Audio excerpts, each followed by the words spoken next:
그러면 지금부터 오늘도 어제 읽었던 그 성경 구절입니다. 아주 중요하고 핵심적인 구절이죠. 영생을 주신 목적이 나와 있으니까. 영생을 받았는데 근데 나보고 그거 가지고 어떻게 하라고? 영생을 받았는데 그것을 하나님이 주신 목적대로 사용하거나 활용하지 못하는 경우가 대부분입니다. 왜? 아까 어제도 말씀드렸습니다마는 하나님에 대해서 아는 대로 한번 얘기해봐라. 원칙대로 하자면은 아무리 얘기를 해도 모자라서 1년이든 2년이든 계속 하나님에 대해서 얘기를 해야 될 거 아니에요. 그죠? 창세기부터 계시록까지 전부 다 예수님 얘기니까 여기서 다 예수님 얘기를 꺼내가지고 1년이든 2년이든 영원토록 얘기를 해야 될 텐데 글쎄요. 10시간 넘길 사람 있을까 여기? 난 10시간 정도는 충분히 내가 아는 하나님에 대해서 얘기할 수 있을 것 같다. 뭐 할 수 있죠. 예를 들면 밤에 주무실 때도 하나님께서 나와 함께 하셨고 식사하실 때도 하나님께서 나와 함께 하셨고 자동차 운전하고 오는데도 하나님께서 나와 함께 하셨습니다. 등등등서부터 시작해가지고 일상생활까지 다 얘기해서 하나님은 이런 분이십니다. 이런 많이 할 수 있겠죠. 그러나 이제 성경에서 조금 더 내가 체험한 그 하나님의 사랑, 하나님의 은혜, 하나님의 긍휼, 하나님의 다정하심, 하나님의 아름다우심. 그리스도인들이 제일 약한 게요. 사실은 제일 중요한데 the beauty of holiness, 거룩함의 아름다움. 하나님의 아름다움은 그냥 아름다움이 아니라 세상 사람들이 보는 그냥 외모로 느끼는 아름다움이 아니라 거룩함이 담긴 아름다움이기 때문에 그 아름다움을 우리가 만끽하고 하나님께 그 아름다움이 그나마 눈에 좀 이렇게 우리에게 자극하는 것은 자연 세계입니다. 자연을 가만히 꽃 한 송이를 들여다보고 이런 걸 깊이 묵상하면은 그 아름다움이라는 게 무엇인지 알 수 있어요. 그래서 제가 신앙생활 하면서 거의 25년, 30년쯤 됐을 때, 이 성경에서 내가 왜 아름다움에 대해서 이렇게 좀 깊이 생각을 못 해봤을까. 그래서 최근에는 하여간 아름다움과 관련된 책을 한 10권을 샀는데요. 이게 궁극적으로 신앙 성장이 되면 딴 데 신경 쓸 거 없어요. 하나님의 그 아름다움에 도취되면, 그렇죠. 우리가 꽃이나 좋은 음악이나 하여간 뭔가 아름다움에 도취되면 그 순간에는 행복감에 젖어 있을 거 아니에요. 그렇죠? 그래서 하나님의 아름다움에 도취돼서 살면 정말 주님 오실 때까지는 기쁨으로 아주 감동적으로 살 수 있을 것 같아요. 그래서 하여간 이 그리스도인들이 제일 취약한 부분이 진리. 진리의 말씀, 지금 우리 교회도 진리교회, 진리의 말씀에 대해서 막 감동하고 진리이신 주님에 대해서 우리가 참 많은 것을 배워나가지만, 그 다음에 이제 하나님의 선하심, 진선미, 선까지는 그래도 많이 가요. 그러죠? 선하심 하나님은 우리가 제일 많이 체험하는 하나님이잖아요. 좋으신 하나님. 그런데 아름다운 하나님? 아름답다? 이거 하나님하고 관계가 있나? 이렇게 생각하실 분도 있는데, 진정한 그 하나님의 모습은 아름다움입니다. 그냥 우리가 아름다운 것에 앞에 서면 그냥 넋이 빠지잖아요. 그냥 입을 쩍 벌리고 뭘 말이 안 나오잖아요. 와. 그렇죠? 그래서 모르겠어요. 어떤 분은 간증할 때 저는 간증이 따로 없습니다. 그래서 왜 그러냐니까 나의 하나님은 나를 놀래게 하는 하나님이십니다. 평생에 걸쳐서 하나님은 항상 나를 놀래게 만드셨습니다. 그 내용이 무엇인지 이제 하나씩 들어보면 우리가 알겠습니다만은, 그래서 각자에게 참, 좋은, 유익한 시간이 됐으면 좋겠고요. 자, 그래서 하나님을 알아가도록 하시기 위해서 영원한 영생을 주셨다. 그 구절 읽고 기도하고 시작하겠습니다. 요한복음 17장 3절, 어제 읽었던 구절 한 번 더 보겠습니다. 요한복음 17장 3절입니다. 받들어 읽겠습니다. 영생은 이것이니 곧 그들이 유일하신 참 하나님인 아버지와 아버지께서 보내신 자 예수 그리스도를 아는 것이니이다. 자, 번역은 거의 대부분의 성경 번역은 아는 것이니이다 이렇게 돼 있어요. 그런데 이게 이제 뉘앙스라 그러죠. 이 말이 틀린 건 아닌데 거기에 어떤 뉘앙스가 담겼는가를 알려면 할 수 없이 영어를 좀 봐야 돼요. 그 영어에 보면은 단순히 is가 아니라 여기 뭐라 하면은 might know, might라고 하는 단어가 들어가 있는데 이게 알게 하고자 함입니다. 이런 뉘앙스예요. 영생을 주신 목적이 우리로 하여금 하나님을 알아가도록 알도록 해주기 위해서 영생이 주어졌다 이 말. 우리 안에 예수님의 생명, 영생이 없으면 하나님에 대해서 알 수가 없어요.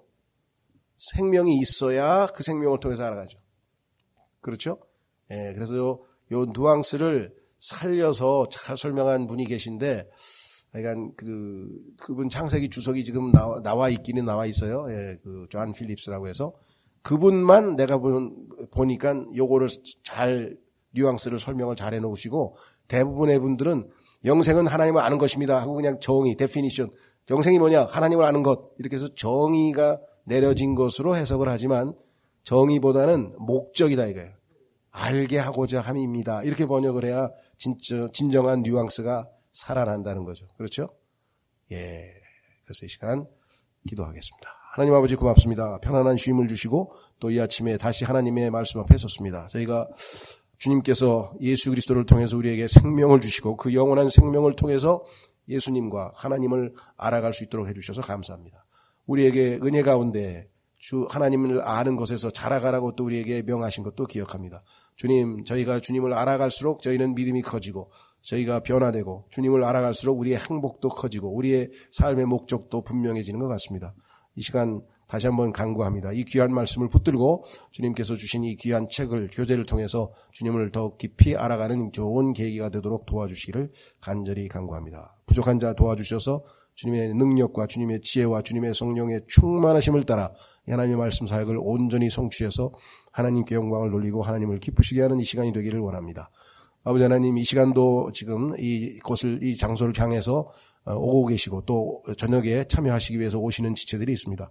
잘 오가는 길에 돌봐 주시고 또 주님 고통 중에 어려움 가운데 처해서 질병과 또 통증과 고통과 투쟁하고 있는 분들도 있습니다.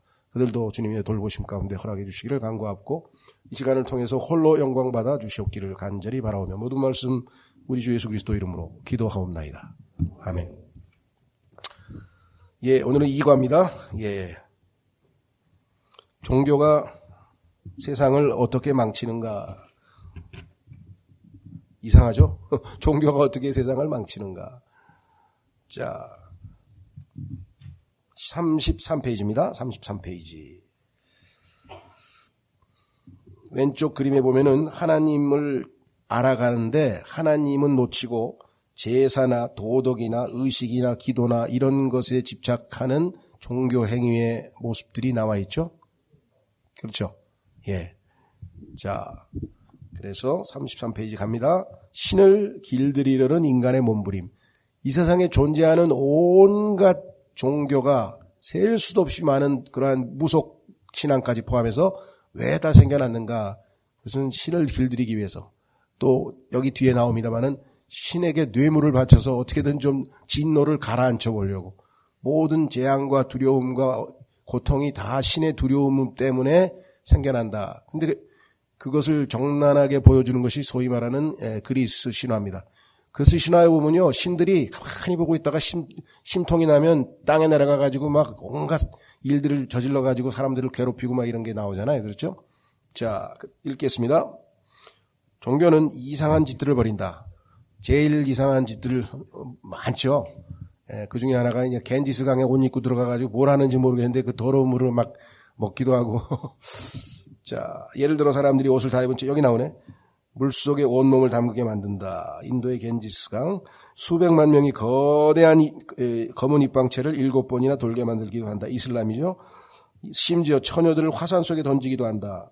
우리나라는 신당수에다 던지는데 심청이를. 한 번은 외국에서 자다가 아침에 눈을 떠보니 내 방에서 희한한 종교의식이 벌어지고 있었다. 한 남자가 물과 꽃들, 불타는 코코넛이 담긴 쟁반을 머리에 인채 아슬아슬 균형을 잡고 그 주위로 4명의 내시가 둘러싼 채 춤추는 모습에 기절하는 줄 알았다. 이 괴이한 의식의 정체는 도대체 무엇일까? 초기 문명들은 각자 다른 성격과 의지를 지닌 신들이 우주를 다스린다고 믿었다. 일본 사람들도 무지막지하게 많은 신들을 섬기죠. 셀 수도 없습니다, 신이. 따라서 자신이나 자신의 공동체가 해를 입지 않도록 세상을 통제하려면 이 세상을 통제하는 신들을 조종해야만 했다. 고대 종교들은 넘겨서 신들의 노여움을 달래거나 복을 얻기 위해 제사와 의식을 사용했다. 그런 의미에서 종교는 기본적으로 일종의 뇌물 행위였다. 신적인 힘들을 통제하고 우주의 운영에 참여하려는 욕심으로 제사를 드렸다. 실제로 잉카 제국의 그 제사를 인티파타라 그래가지고 축제화 시켰어요. 그래서 전 세계, 아마 전 세계는 아니지만 그 페루라고 하는 나라는 이 나라를 아주 모든 텔레비전에서 중계 방송을 하고요. 또 중남미 국가 일부에서는 중계 방송하는 데도 있습니다. 세계적인 축제로 인티파타라 그래서 자 잉카라고 하는 말은 이제 태양의 아들인데요. 그래서 그 진노를 가라앉히기 위해서 이제 그 처녀들을 다 산채로 인신 바치죠. 네. 그래서 다시 본문으로 돌아가서 지금은 지구가 자전하면서 매일 아침 태양이 떠오른다는 것을 알고 있다. 하지만 고대인들은 신이 태양을 떠오르게 한다고 믿었다. 심지어 태양 자체가 하나의 신이라고 믿은 종족들도 있었다. 이게 바로 잉카를 포함해서 많은 민족이죠. 이집트의 신 오시리스도 태양신이고요. 그들이 볼 때 태양신이 진노하면 내일은 오지 않을 수도 있었다. 종교는 이런 두려움을 줄이고자 신들의 분노 발작을 통제하는 방법을 마련했다. 이게 소위 말하면 제사입니다. 제사. 자, 그래서 질문 보니까 태양은 무엇인가? 중력이 발생시킨 에너지를 발산하는 거대한 수소와 헬륨 덩어리. 이게 과학자들이 정의 내리는 것이고요. 주술하는 사람들은 춤추는 내시들과 코코넛을 좋아하는 심술궂은 노인. 그러니까 이 어린아이, 처녀 이런 것을 갖다 바쳐서 진노를 가라앉히고 마음을 달래서 우리에게 재앙과 저주를 내리지 않도록 하자. 요게 종교의 발상의 기본 생각이죠. 그러나 창세기 8장 22절에 보면 찾지는 않겠습니다만은 지금 태양이 떠오르고 여름, 겨울, 가을 이 모든 것들을 허락하신 것은 하나님께서입니다. 하나님께서 이 땅이 있을 동안에는 언젠가 이 땅과 하늘이 사라져버린다고 계시록 20장에 나와 있죠. 새하늘과 새 땅이 나타나기 전에 하늘과 땅이 사라져버린다 그랬죠. 그때까지는 하나님께서 태양도 떠오르고 달도 떠오르고 다 하신다 그랬어요. 그러니까 태양이 떠오르고 달이 떠오르고 해가 지고 별이 떠오르고 이건 다 살아계신 하나님께서 주관하시는 것이라고 성경에 써 있습니다. 그러니까 그 하나님께 경배해야 되는데 지금 엉뚱한 잡신들에게 가서 온갖 재물을 갖다 바치고 정성을 들이고 그렇게 하죠. 바다에 용왕님을 달래기 위해서 딸을 신봉사가 눈을 뜨게 하기 위해서 또 갖다 바치고 이런 것들입니다. 자, 그래서 다시 35페이지로 가시면 바로 내시들의 춤이었다. 이게 달래기 위한 수단이라 이 말이죠. 종교가 진화하면서 그 통제 시스템도 발전했다. 시간이 지나면서 의식과 종교의식입니다. 주문, 제사 외에 도덕이 신의 은총을 입거나 신의 진노를 피하는 중요한 방법으로 등극했다. 그러니까 도덕적으로 올바르게 착하게 살면 하나님께서 신께서 우리를 잘 돌봐주시고 어떻게 살면 벌을 주실 것이다. 이런 전제하에 소위 말하면 유교라든가 유교 이런 종교가 또 생겨나는 거죠. 왜냐하면 하나님의 진노를 달리려면 우리가 말 잘 들어야 된다. 그렇죠? 아버지 말 잘 안 들으면 아버지가 화가 나서 막 때리니까 화 안 나게 하려면 말 잘 들어야 돼. 이게 도덕이죠. 도덕적으로 살면 풍년이 찾아오고 가문이 번성하며 국가가 전쟁과 가뭄을 피할 수 있다는 믿음이 뿌리를 내렸다. 이런 이유로 많은 종교적인 사람들이 하나님의 계명에 순종함으로써 경건의 껍데기를 치장하고 있다. 이것을 우리나라에서는 유교고요. 서양 종교에서는 이걸 율법주의 또는 행위신앙이라 그래. 행위신앙. 그렇죠. 우리 소위 말하면 교회를 다니는 분들 중에서도 아직도 행위 구원을 믿는 사람들이 있잖아요. 그죠? 자, 주일 성수하고 11조 바치고 새벽 기도하고 정성을 다해서 열심히 전도하고 많이 하면 하나님께서 우리를 호의를 베풀어 주시고 은혜를 베풀어 주실 것이다. 이렇게 생각하는 사람들이 여전히 아직도 우리 주변에는 많습니다. 그렇죠? 예.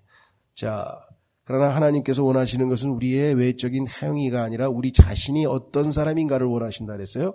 하지만 가까이서 속을 들여다보면 전혀 다른 풍경이 펼쳐진다. 종교적인 사람은 사랑에서 우러나온 헌신을 하기보다는 단순히 예측 불가능한 세상을 두려워하는 사람일 수 있다. 내가 과연 취직할 수 있을까? 내 자식들이 무사할까? 우리 팀이 결승에 진출할 수 있을까? 그는 이런 통제할 수 없는 상황을 통제하기 위해 도덕적인 행동으로 하나님의 복을 얻어내려고 한다. 그래서 겉으로는 하나님께 헌신하는 듯 보이지만 실상은 세상을 자신이 원하는 대로 움직이기 위해 하나님을 꼭두각시처럼 조종하는 것일 뿐이다. 그러니까 일종의 하나님은 코인과 같은 거예요. 이 코인에서 장치에서 동전 넣고 딱 누르면 거기에 커피도 나오고 주스도 나오고 그러니까 하나님께서 마치 우리가 재물을 갖다 바치고 이렇게 뭔가 선한 행위를 하면 거기에 반응하는 그런 기계인 것처럼 많은 사람들이 생각하고 있다 이거죠.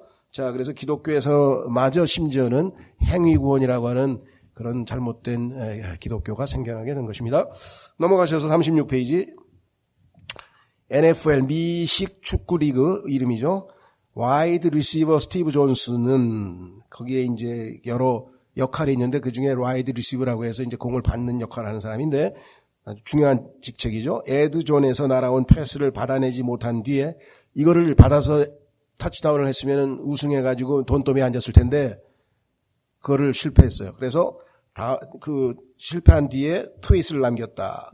그는 자신의 역할을 충실히 수행했다. 누구보다도 열심히 하나님을 찬양했다. 그런 만큼 하나님이 공을 잡도록 도와주실 줄 알았다. 하지만 하나님이 그분의 역할을 다하지 않으셨다고 판단되자 그는 SNS를 통해 그분께 한바탕 퍼부어댔다. 나는 매일 하루 종일 당신을 찬양했어요. 그런데 나를 이런 식으로 대접하다니요. 이 일에서 교훈을 얻으라고요? 어떻게? 교훈은 무슨? 이런 일은 절대 있지 않겠어요? 절대. 나를 배신한 하나님 안 믿어요. 내일부터 교회 안 가요. 그리고 교회 안 오는 사람들이 많이 있어요. 요즘에도 많이 계세요. 하나님이 내 아들을 데려갔어요. 좋아, 나도 교회 안 가. 하나님이 내 사업을 망쳤어요. 그래, 나는 교회 안 가. 이런 사람들이 아직도 있어요. 자, 오른쪽 스티브 존슨의 트윗은 종교의 첫 번째 문제점을 적나라하게 보여준다. 하나님 그분을 통제하려는 우리의 시도에 응해 주시지 않는다는 것이다. 하나님이 무슨 도깨비 방망이입니까? 두들기면 바로 응답해 주고 하나님을 우리가 이용해 먹으려고 하는 것. 은연중에 우리에게도 있죠. 우리에게도 은연중에 자기도 모르게 이런 증상이 나타납니다. 예. 하지만 하나님을 통제할 수 없는데도 왜 그토록 많은 사람들이 아직도 그런 시도를 하는 것일까요? 그것은 소위 확증 편향 때문이다. 종교들은 기도나 의식, 도덕을 통해 하나님의 은혜가 임한 사건은 요란하게 선전하고 교회 간증의 한 80%는 이거예요. 이렇게 해서 기도응답 받아가지고 그러면 옆에 앉은 기도응답 못 받은 사람은 어떻게 되는 거예요? 하나님 잘못 섬겼나요? 전혀 아니에요. 그럼 바울은 뭐야? 죽으라고 하나님 나 정말 평생 이렇게 육체의 가시를 몸에 달고 사탄의 사자를 몸에 달고 평생 아프면서 걸어서 유럽 대륙을 뺑뺑 돌면서 복음 전하다가 그냥 가는 게 하나님의 뜻입니까? 너무 고통스럽습니까? 고통스럽습니다. 이 육체의 가시를 뽑아 주시옵소서. 2번 또 했어요. 안 들어. 3번째. 그랬더니 하나님께서 내 은혜가 네게 족하도다. 약한 데서 내가 강해짐이라. 네가 그렇게 약하고 네가 하도 능력도 없고 이렇게 해야 나를 의지하고 네가 지금까지 한 일들을 수행할 수 있지. 네가 펄펄 날고 그러면은 너는 벌써 나를 잊어버리고 딴 데 가 있으리라. 하나님께서 바울의 자만을 막아주시기 위해서 그에게 평생 어떻게 생각하세요? 하나님이 나의 자만을 막아주셔서 하나님께 죄 안 짓게 해주시기 위해서 나를 평생 육체의 가시를 달고 평생 아프게 해주겠다 그러면 아멘 하실 거예요? 예, 쉽지 않죠. 예. 바울은 결과적으로 그렇게 된 거지 자기가 원해서 믿음이 좋아서 나 고통 속에서 살겠습니다. 하나님의 영광을 위해서 그렇게 한 건 아니죠. 그건 하나님이 알아서 하실 일이지 그렇게 하는 사람들은 이거 오버하는 거예요. 오버. 그러니까 오버해서 너무 또 막 헌신하고 막 목숨을 다 걸고 막 하나님을 섬기겠다고 하는 사람들 치고 목숨 건 사람은 제가 못 봤어요. 인간의 입에서 그런 거 나와봐야 그걸 지키질 않아요. 그렇죠? 하나님 앞에 겸손하게 바울처럼 살려주세요 했던 하나님이 내 은혜가 네게 족하도다. 충분히 이 상태에서 죽을 때까지 신앙생활 잘하고 하늘에서 의의 왕관을 받아 줄 테니까 그때까지 잘 견딜 수 있도록 돌봐주마. 함께 있어주마. 그 얘기를 한 것이지. 병이 다 나가지고 그냥 컨디션이 날아갈 듯 그냥 막 입에서 콧노래가 나오고 그렇게는 안 해주셨어요. 자, 그렇게 한 사람도 있어요. 그렇다고 그렇게 하나님께서 축복 안 해준 사람이 없냐? 있어요. 그러니까 각자가 자기에게 하나님께서 나에게 베스트를 주셨다는 그 믿음을 가지고 있어야지 비교하고 옆에 보고 그럴 필요는 없어요. 자, 그래서 여기 나와 있죠. 뭐라고 돼 있냐? 종교들은 기도나 의식, 도덕을 통해 하나님의 은혜가 임한 사건은 요란하게 선전하고 하나님의 침묵이나 비협조에 관한 이야기에 대해서는 쉬쉬하는 경향이 있다. 뭐 병고침을 받았다고 하는 그 교회 간증 보면 100명 중에 2명 고쳤어요. 근데 그냥 막 중병에서 죽을 병에서 살아났다고 막 하고 그럼 98명은 뭐야? 얘기를 안 해. 여기 써 있죠? 고대 그리스의 무신론 철학자 디아고라스의 이야기를 들어보라. 사람들이 디아고라스에게 신의 존재를 설득하기 위해 기도했다가 난파선에서 구조된 선원들의 사진을 보여주었다. 하지만 그는 시큰둥한 표정을 지을 뿐이었다. 살려달라고 기도했지만 끝내 익사한 선원들의 사진은 어디 있어요? 하나님을 우리 마음대로 조정하는 게 아니에요. 하나님이 주권자이세요. 하나님이 알아서 하셔요. 정당하게, 선하게, 옳게, 완전하게 그 하나님을 믿어야지. 그렇죠? 그러하실 수 있는 분이니까 그분을 신뢰하는 것이 신앙이다. 넘어가셔서 죽은 사람의 기대를 저버린 신에 관한 이야기는 전하지 않는 법입니다. 그럼 뭐 사람들이 모여드나? 좋은 간증, 기도 응답된 그런 좋은 긍정적인 간증만 잔뜩 해야 사람들이 모이겠죠. 자, 그래서 39페이지로 가시면 종교들은 긍정적인 이야기만 부각시킴으로써 우주를 통제할 수 있다는 인식을 심어주고 두려움의 해독제를 찾는 사람들은 종교 지도자들이 파는 약을 사기 위해 길게 줄을 서 있다. 손 한번 얹어주세요. 손 한번 얹어주세요. 뭐 JMS 쓰고 뭐 이상한데 하여간 뭐 온갖 데 가면 그냥 막 줄 섰어. 그냥 안수 받아야지. 이거 받아야지 뭐가 된다고. 이만희도 그렇고 다 똑같아요. 나는 10대 시절 종교의 이런 민낯을 똑똑히 보았다. 청소년들은 두려움과 불안에 가장 시달리는 나이다. 그래서 종교 지도자들이 순결을 지키면 하나님께 복을 받아 성적이 오르고 인간관계가 좋아지고 심지어 미래의 좋은 직장과 배우자까지 보장된다고 말하면 청소년들은 도저히 통제 불가능해 보이는 자신의 삶이 실제로 통제될 것만 같은 착각에 빠져든다. 교육적 목적으로 종교라고 하는 것을 동원해서 아이들을 결과가 있을 수 있죠. 그렇죠. 아이들이 갑자기 뭐 말도 잘 듣고 그냥 이게 바로 잡히는 것 같지만 그게 얼마 안 가서 그래서 이 주일학교 때까지 잘 통제되던 아이들이 대학에 가면은요 완전히 나사가 풀려가지고 교회 안 가는 사람이 절반 이상이 넘습니다. 그게 자신의 어떤 자발적인 마음에서 교회 간 게 아니기 때문에 그렇죠. 자, 그래서 이런 설교 뒤에는 의례껏 결혼해서 깨가 쏟아지는 부부의 간증이 이어진다. 끝까지 순결을 지킨 끝에 결혼했지만 결국 별거하거나 이혼한 부부의 이야기는 절대 소개되지 않는다.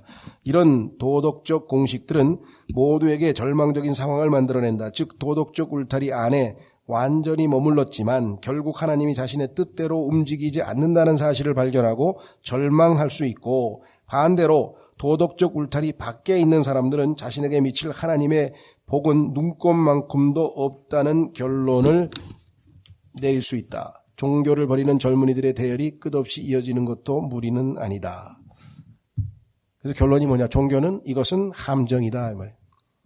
여기에 빠지면은 헤어나올 수가 없죠. 그래서 그 자기 자식들이 또 자기 가족이 자기 엄마가 지금 이단 종교에 빠져 있는데 끄집어내려고 막 온 가족들이 막 고통당하는 내용이 한나 무슨 시사 프로그램에도 나오고 뭐 인간 시대에도 나오고 뭔 프로그램에도 나오고 그냥 무슨 그런 이 프로젝트에서 이렇게 프로그램 만들어낸 거 보면 맨 그 얘기예요. 그렇죠? 이단 종파에 빠져가지고 뭐 어머니가 집을 나갔어요. 뭐 어떻게 됐어요. 뭐 우리 집을 뭐 다 갖다가 바쳤어요. 막 그런 얘기들 뿐이에요.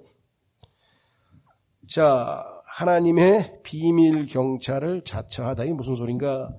종교적 규칙들을 잘 지켜야 재난을 피할 수 있다면 율법주의죠. 종교 지도자들은 누구도 규칙을 어기지 않도록 감시하고 규제하는 종교 경찰 역할을 해야 된다. 그렇죠? 딱 보고 있다가, 그렇죠? 예, 아이가 저 구석에서 담배 피면 이리 와봐! 담배 피지 마! 그렇죠? 뭐 등등등등 하여간 감시 역할을 하는 거예요. 그래서 일반 교회에서는요, 청년들이 장로님을 보면 다 도망쳐요. 왜? 장로님은 이리 와봐라. 그럼 벌써 바짝 오는 거야. 탁 가가, 이놈 담배 폈구나. 냄새 맡아 담배 폈어. 지켰어, 그죠? 예. 그리고 가방 좀 열어봐봐. 그럼 뭐 나왔어. 예. 이런 역할을 소위 말하면 교회 장로 집사 이런 분들이 해서 아이들이 그냥 종교, 교회 하면 막 질색팔색을 하는 거예요. 주님을, 예수 그리스도를 완전히 잘못 전한 거죠. 그렇죠? 예수님이 무슨 비밀 경찰입니까? 이렇게 지켜보고 있다. 하늘에서 이렇게 지켜보고 있다. 오, 저놈, 저 나쁜 놈, 죄 지은 놈, 이리 와봐. 창세기 3장에서 하나님께서 이렇게 내려다보니까 아담이 지금 죄를 짓고 선악과를 타먹고 숨었어요. 그걸 어떻게 했어요? 아담아, 이놈, 이리 오거라. 무슨 죄를 졌냐? 하나님께서 아담아, 너 어디 있어? 뭐 이렇게 지금 경찰처럼 잡으러 갔나요? 아니에요. 하나님은 성경에 보니까 창세기 3장, 로마서 3장 23절에 모든 사람이 죄를 범하였으므로 하나님의 영광에 이르지 못하더니, 하나님의 영광을 누리면서 행복하게 하나님을 기쁘시게 하면서 교제 가운데 복된 삶을 살던 아담이 죄를 짓고 하나님이 무서워서 숨어서 벌벌 떨고 들킬까봐 벌벌 떨고 있는 그 모습을 보고 하나님은 너무나 불쌍하고 비참해서 자신의 영광을 함께 누리지 못하고 숨어있는 그 비참한 아담을 향해서 잡으러 가서 벌 주러 간 게 아니고요. 아담아, 너 어디 있니? 나와 함께 있어야 되는데 왜 그렇게 두려워서 숨어 있는 거야?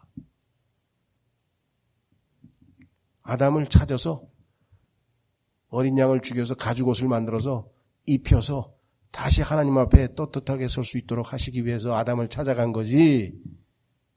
그런 하나님을 소개해야지. 벌 주려고.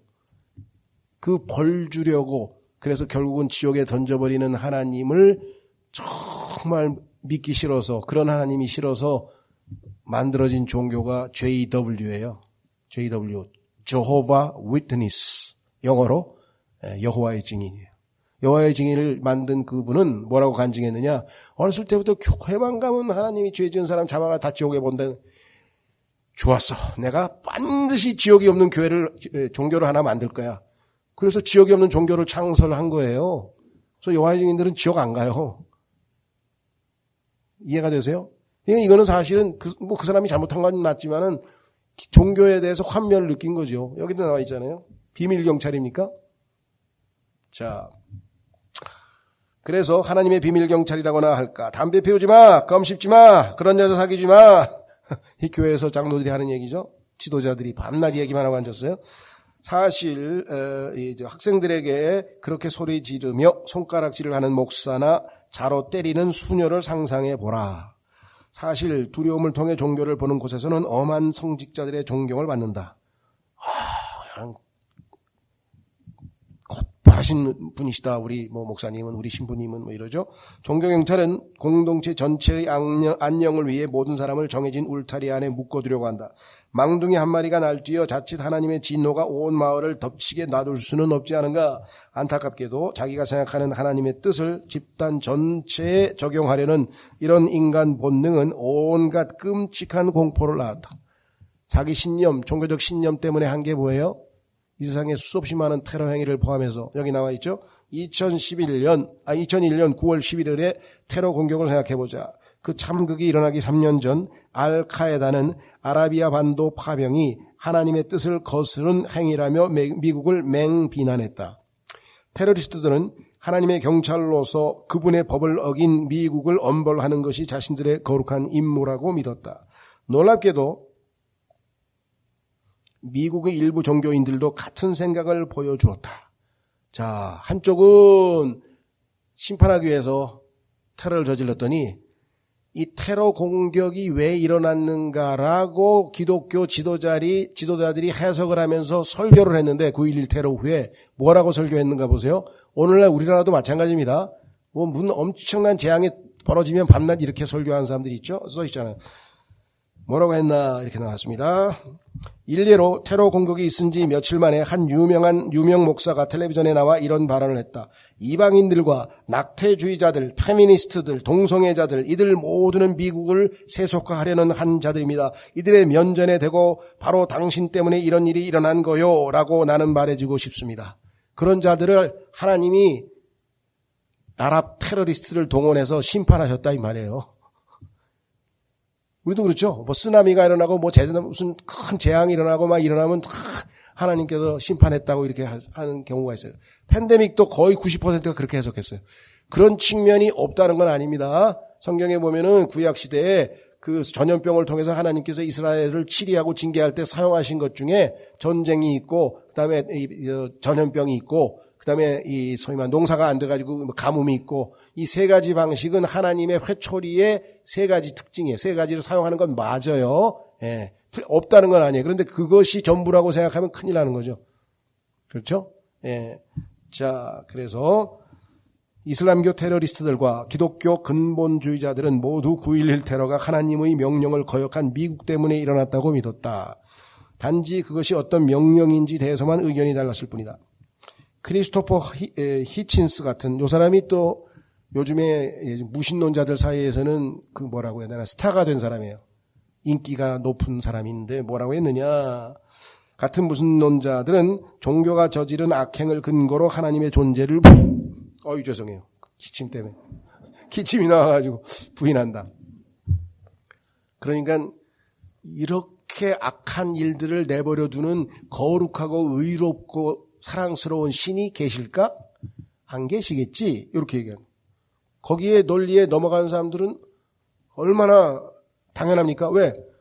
그럼 그렇지. 아니, 지금 아프리카에서 아무것도 모르는 애들이 갓 태어난 애들이 그냥 에이즈 걸려서 태어나고 막 영양실조가 돼가지고 막 배가 이렇게 부르고 막 머리에 파리가 한 30마리 들러붙어 있고 그냥 선하신 하나님?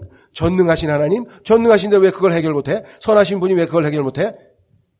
하나님에 대한 오해가 제일 큰 게 바로 이거예요. 악을 하나님이 왜 악을 허용하실까?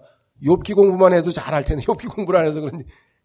그러니까 악에 대해서 하나님께서 마치 전능한데도 안 고쳐줘. 어이구 나쁜 하나님이죠. 근데 어떻게 선한 하나님이야? 그러니까 둘 중에 하나죠. 악한 하나님이든지 아니면 하나님이 없든지. 그리고 이 두 가지가 인기를 끄는 거예요. 하나님이 없다 쪽으로 가면 무신론이고 악한 하나님이면 사탄 숭배자가 되는 거예요. 그래서 프랑스의 유명한 시인이 있어요. 보들레르라고 하는 시인인데 이러한 사상을 시로 그리고 시집의 이름이 뭐냐면 악의 꽃이에요. 악의 꽃. 하나님은 악의 꽃에 해당하는 분이다. 악한 분이다. 사탄이다. 왜? 전능한데 왜 안 고쳐줘? 여러분 생각 어때요? 논리 맞죠? 전능한데 왜 안 고쳐줘? 하나님에 대해서 이렇게 오해하는 거예요. 자, 그래서 히친스는 영국 수상을 지낸 카톨릭 교도 토니 블레어와 종교의 가치에 관한 논쟁을 벌인 적이 있다. 그때 블레어는 신자들이 보여준 역사 속에 수많은 서행을 나행했다. 하나님을 믿는 사람이 이렇게 선교하고 이렇게 희생하고 나이팅게일도 있고 테레사 수녀도 있고 정말 하나님을 믿는 사람들이 얼마나 선한 일을 많이 했습니까? 얘기를 쫙 했어요. 그랬더니 이에 히친스는 하나님의 경찰을 자처한 자들이 벌인 잔혹 행위들을 지적했다. 십자군 전쟁에서요, 기독교 신자들이 얼마나 잔인하게 사람들을 죽이고 폭행하고 온갖 죄를 저지르지 않았습니까? 이렇게 대하면 할 말이 없잖아요, 또. 그렇죠? 논쟁 후에 시청자 투표를 벌였는데 결과는 놀랍게도 무신론자가 압승했다. 하나님 나쁜 하나님으로 결론이 난 거예요. 세상 사람들이 보기에는. 그렇죠. 그만큼 세상 사람들 중에 지금 고통을 당하는 사람이 많아. 근데 전능하신 하나님이 내 고통을 왜 안 없애주냐 이 말이에요. 이 논리로 가면 그냥 먹혀 들어가죠. 그렇죠. 그래서 지금은 압도적으로 둘 중에 하나예요. 에이 선하시고 훌륭하시고 전능하시고 그런 하나님이 어디 있어? 그럼 세상이 이 지경이야? 에이 그건 아니지. 이게 압도적이고요. 두 번째는 뭐예요? 결론적으로 그러니까 신은 무슨 있긴 뭐가 있어 이 과학시대에 없지. 그렇죠. 그래서 신이 없는데도 신이 있다고 믿는 미국의 기독교 신자들을 계몽하기 위해서 만든 나선 사람이 밥 잉거솔이라고 하는 아주 미국 최고의 지성인이고, 그 사람이 도움을 요청한 사람이 루 월러스라고 하는 미국의 남북전쟁 때 영웅인 장군인데, 지성인이에요. 유명한 장군인데, 그 사람에게 당신이 이 무지몽매한 미국 사람들을 좀 계몽시키면 안 되겠어? 우리가 한번 해보자. 이 사람들이 성경에 보니까 뭐 예수님이 무리를 걸어갔다고 했는데 그런 것도 믿고 있고, 뭐 나사로야 하고 막 무덤 속에 있는 나사로를 불렀는데 뭐 일어났다고 믿고 있고, 막 손을 얹으니까 뭐 무슨 병이 떠나갔다. 아유, 이런 걸 믿고 있어. 우리 미국 사람들이, 우리 동포들이. 너무해. 비참하잖아. 이건 원시인도 아니고 이런 종교를 믿는데 어떡할 거야? 알았어. 내 인생을 바쳐서 이걸 반드시 계몽하고 알겠어. 하고 머리가 팍팍 돌아가니까 성경이 틀렸다는 것만 입증하면 되겠지? 그거지. 바로 그거지. 어떻게 입증해? 간단해. 예. 성경에 보니까 예언이 무지하게 많더라고. 그거 하나만 안 이루어진 것만 잡으면 될 거 아니야. 꼬투리만 잡으면 될 거야. 그래서 성경에서 예언과 성취 싹 다 뒤졌는데, 뭐 벨기에 로얄 벨기에 박물관, 대형 박물관, 뭐 온갖 자료들을 다 동원해가지고 진짜 그대로 이루어졌는지, 창세기에 나와 있는 예언서부터 시작해가지고 구약에 나와 있는 모든 예언들을 싹 뒤지는 도중에 뭐예요? 하나도 이루어지지 않은 게 없어. 다 이루어져서 그대로. 예를 들면 예수 그리스도가 누구신가에 대해서 48개의 예언이 있었어요. 나사렛이라고 하는 동네에서 태어난다. 죽을 때 뼈가 꺾이지 않는다. 그렇죠? 제자에게 배반당한다. 뺨을 맞는다. 수염을 뽑힌다. 서부터 해가지고 어디서 태어나고 뭘 하시고 48가지가 예수님에 대해서 예언이 있는데 단 하나도 안 빼고 100% 완성해서 다 이루어졌어요. 그 순간 어떻게 했을까요? 예. 정직한 사람이죠. 하나님 앞에 무릎 꿇고 저는 무모한 도전을 벌였습니다. 저를 용서해 주십시오. 예수 그리스도를 나의 구원자로 믿고 주님을 따르겠습니다. 그게 루 월러스의 고백이었어요. 그리고 소설 하나 썼어요. 예수님에 관한 한 이야기. A Tale of Jesus Christ. 예수 그리스도에 관한 한 이야기. 그것을 영화로 만든 것이 벤허입니다. 벤허. 보셨죠? 벤허에서 여러분들은 마차 경기만 봤죠? 그게 초점이 아니고 노예로 끌려가는데 뒤에서 거의 죽게 된 주인공 유다에게 물을 떠서 주신 예수님이 잠깐 비치죠? 예, 그리고 전쟁하다가 바다에서 해전 벌일 때 주님이 도와주셔서 승리한 것도 그렇고, 그 이후에 쫙 해서 이 사람이 예수님을 만나서 어떻게 변화돼서 총칼을 버리고 복수를 버리고 주님을 받아들인 그 과정을 만든 얘기죠. 자, 그래서 오른쪽으로 가셔서 45페이지 갑니다. 쉬운 멍에 가벼운 짐이 여기 있다. 그랬습니다. 자, 크리스토퍼 허친스는 예수님과 죽이 맞을 만한 사람이었다. 예수님도 하나님의 경찰 행세를 한 종교지도자들 때문에 무척 속을 끓이셨으니 말이다. 예수님도 종교 지도자들을 칭찬한 게 아니라 야단치셨죠. 예수님 당시 서기관들과 바리새인들은 종교를 매우 단순한 동시에 짐스러운 규칙으로 이해했다. 요걸 이제 인과응보, 권선징악, 신학이라고 하는데요. 욥의 세 친구도 똑같은 신학 사상을 가지고 있었죠. 그리고 이 세상에 있는 사람들 거의 대부분이 뭐예요? 요거예요. 딱 떠오르는 게 있어요. 죄, 벌, 죄와 벌, 죄, 벌, 죄, 벌. 그 다음에 뭐예요? 순종, 축복, 순종, 축복, 순종, 축복. 그렇죠?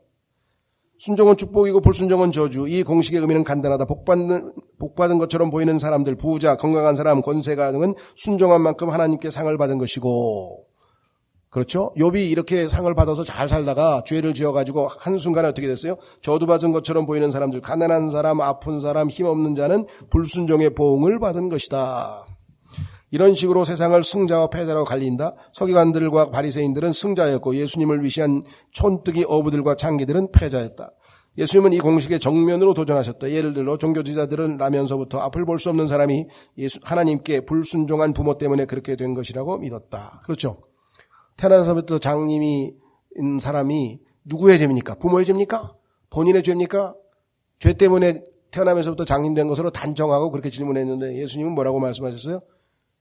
부모의 죄도 아니고 본인의 죄도 아니고. 그럼 뭡니까? 하나님께서 하나님의 일을 하시고자 이 일을 허락하셨느니라. 생각해 보셨어요? 만약에 장애자의 부모님이 이것을 믿으면 얼마나 큰 위로가 되겠어요. 죄 때문이 아니고 하나님께서 하나님의 일을 하시려고 허락하신 거구나. 그 한 말씀이 완전히 치유가 되겠죠. 이런 걸 힐링이라 그러지, 뭐 이상한 데 가가지고 뭐 바다 바라보면서 힐링된다. 그 힐링은 10분짜리 훌륭해. 좀 이따 집에 가다가 운전하다가 누가 옆에서 뭐라 빵빵 대면 야이씨 승질내고 그냥 바로 사라져요. 그런 힐링은 바로 사라져. 자, 그래서 예수님은 뭐라고 했나 보세요. 그렇지 않다는 점을 입증하기 위해 그의 시력을 회복시킨 다음 사실상 그가 복을 받은 자라고 말씀하셨다. 그렇죠. 덕분에 기적도 체험했잖아. 태어나면서부터 장님이 됐으니까. 나아가 예수님은 부가 복이 아니라 오히려 하나님께로 가는 길을 방해하는 저주일 수 있다는 점을 일깨워 주셨다. 그래서 이 부가 복이라고 생각하는 그러한 잘못된 관행을, 종교의 그 사상을 예수님께서 아주 철저하게 타파해서, 예수님은 뭐예요? 가난한 자로 사셨고, 바울도 가난한 자로 사셨고, 그 가난한 자로 사신 목적은 성경에 보니까 여러분과 저를 부자로 만들어주기. 그럼 난 부자 아닌데. 부자죠. 영적인 부자예요. 영적인 부자. 예수님이 가난하게 되신 목적은 여러분을 부자, 하늘에 있는, 땅에 있는 거 말고, 눈에 보이는 거 말고, 눈에 보이지 않는 하늘에 있는 heavenly blessings, 하늘에 있는 천상의 복을, spiritual blessings, 영적인 복을 우리에게 주시기 위해서 예수님은 가난하게 이 땅에서 사셨다라고 하는 것이겠죠. 차원이 달라졌죠? 없어질 땅에 있는 복이 아니라 영원히 보장되는 그러한 복을 우리에게 주셨다. 자, 그래서 부자가 하나님과 함께 사는 것이 낙타가 바늘귀로 들어가는 것보다 어렵다는 예수님의 말씀에 종교 지도자들은 물론이고 심지어 그분의 제자들까지도 충격에 빠졌다. 그럴 수밖에 없죠. 공식이 뭐예요? 순종, 축복, 불순종, 저주. 근데 왜 제자들이 그럴 수밖에 없었는가? 이해는 가요. 왜냐하면 구약 시대에는 이 법칙이 맞아요. 구약 시대에는 십계명 포함한 율법을 잘 지키면 건강하게, 그 다음에 물질적으로 풍요롭게, 그리고 병 안 그 다음에 안전하게 지켜주겠다. 요즘 얘기하면은 외적의 침입, 전쟁에서도 지켜주고, 강도로부터 지켜주고, 도둑으로부터 지켜주고, 두 번째, 병에 안 걸리게 지켜주고, 세 번째, 농사도 잘 되고, 그렇죠. 풍년. 그 다음에 짐승들도 새끼 잘 낳고, 그래서 아주 그냥 풍성하게 살게 해주겠다. 요 세 가지 축복은 구약 시대에 하나님의 말 잘 들으면 하겠다는 하나님의 약속이었어요. 그래서 구약 시대에는 물질적인 축복이야. 그런데 예수 그리스도께서 돌아오셔서 뭐예요? 그 율법이 아니고, 그렇죠. 이제는 눈에 보이지 아니하는 영적인 복으로 우리에게 복을 주시고, 그러면 이 땅에 사는 그리스도인들은 물질적인 축복을 하나도 안 주시겠다는 뜻이냐? 그건 아니죠. 얼마든지 하나님께서 방법을 가르쳐 주셨어요. 열심히 일해서 돈 벌면 그건 하나님께서 오케이, 정의롭게, 의롭게, 똑바로 벌었으니까. 그렇죠? 예. 그거 잘못됐다고 하는 건 없어요. 다만 돈을 사랑하는 것은, 돈에 욕심을 내는, 돈을 사랑하는 것은 모든 악의 뿌리라고 주님께서 말씀하셨고, 그 다음에 뭐라고 말씀하셨어요? 먹을 것과 입을 것 있으면 그 다음에 뭐예요? 만족하자. 됐어. 사는데 그 두 가지만 필요하다고 주님께서 디모데전서에 말씀하셨죠. 다시 돌아오셔서, 하지만 예수님의 가장 맹렬한 비판의 칼날은 바로 종교 지도자들을 향했다. 예수님이 그저 온순하기만 한 분이라고 생각했다면 마태복음 23장을 읽어봐라. 이 위선자들아 하면서 바리새인들에게 아주 강력한 경고를 할 때 뭐 엄청나게 아주 거친 발언을 많이 하셨죠. 예수님이 보신 종교 지도자들의 진짜 문제점은 이것이었다. 무거운 짐을 묶어 사람의 어깨에 지우되 이 짐은 바로 하나님을 조종하기 위해 사용한 의식과 제사, 도덕이었다. 고대 이스라엘에서는 종교적 의무들을 멍해라고 불렀다. 속박, 멍해. 그래서 갈라디아서 5장 1절에서 그리스도께서 우리에게 리버티, 자유를 주셨으니 더 이상 속박의 멍해를 다시 매지 말라. 또 율법을 지키려고 하느냐? 율법을 못 지켜서 은혜로 구원받았는데 또 율법을 지키려고 그래? 지키지 못해서 은혜로 구원받았는데 또 십계명을 지키려고 그래? 그러면 어떻게 된 거예요? 예수님이 그냥 헛되이 죽으셨는가? 아니죠. 은혜로 살라 그랬죠. 율법이 아니고. 멍에를 다시 재지 말라. 율법의 무거운 멍에에 지친 자들에게 예수님은 한 줄기 시원한 바람 같은 선언을 하셨다. 수고하고 무거운 짐진 자들아 다 내게로 오라. 내가 너희를 쉬게 하리라. 나는 마음이 온유하고 겸손하니 나의 멍에를 메고 내게 배우라. 그리하면 너희 마음이 쉼을 얻으리니 이는 내 멍에는 쉽고 내 짐은 가벼움이라. 넘기시면 결론, 종교는 사람들에게 하나님을 조종할 수 있다는 거짓 믿음을 심어줌으로써 내가 순종만 하면 하나님은 자동적으로 복을 주게 다 돼 있어. 시스템이 돼 있어. 내가 요거 10계명 요거만 잘 지키면 하나님이 나에게 부자로 만들어줄 의무가 있다니까. 요건 반드시 요건 답이야. 정답이 될 거야. 요렇게 기계적으로 인격이 아니고 기계적으로 신앙생활하는 사람들이 있다는 거죠. 자, 종교는 두려움에 빠진 사람들을 독재자로, 종교단체를 권력을 남용해 사람들의 생활을 감시하고 통제하는 경찰 국가로 변질시킨다. 그렇다면 해법은 간단하다. 이 경찰 국가가 제일 득세했던 시대가 언제냐? 그게 바로 중세입니다. 유럽의 중세 1000년 동안은 경찰 국가 행사를 해서 뭐라고 했습니까? 그 유명한 종교 재판이 있었죠. 종교 재판. 예. 재판을 세상한 게 아니라 종교 재판을 벌여서 수없이 많은 사람들을 다 처형했죠. 종교만 없애면 되지 않을까? 야, 그러면 이거 종교라는 건 아주 그냥 백해무익한 거구나. 요걸 없애면 될 거 아니야. 요게 현대인데 그래서 과학만능주의로 넘어가는 거예요. 자, 요 점이 왜 잘못됐는지를 15분 쉬고 이어서 하겠습니다.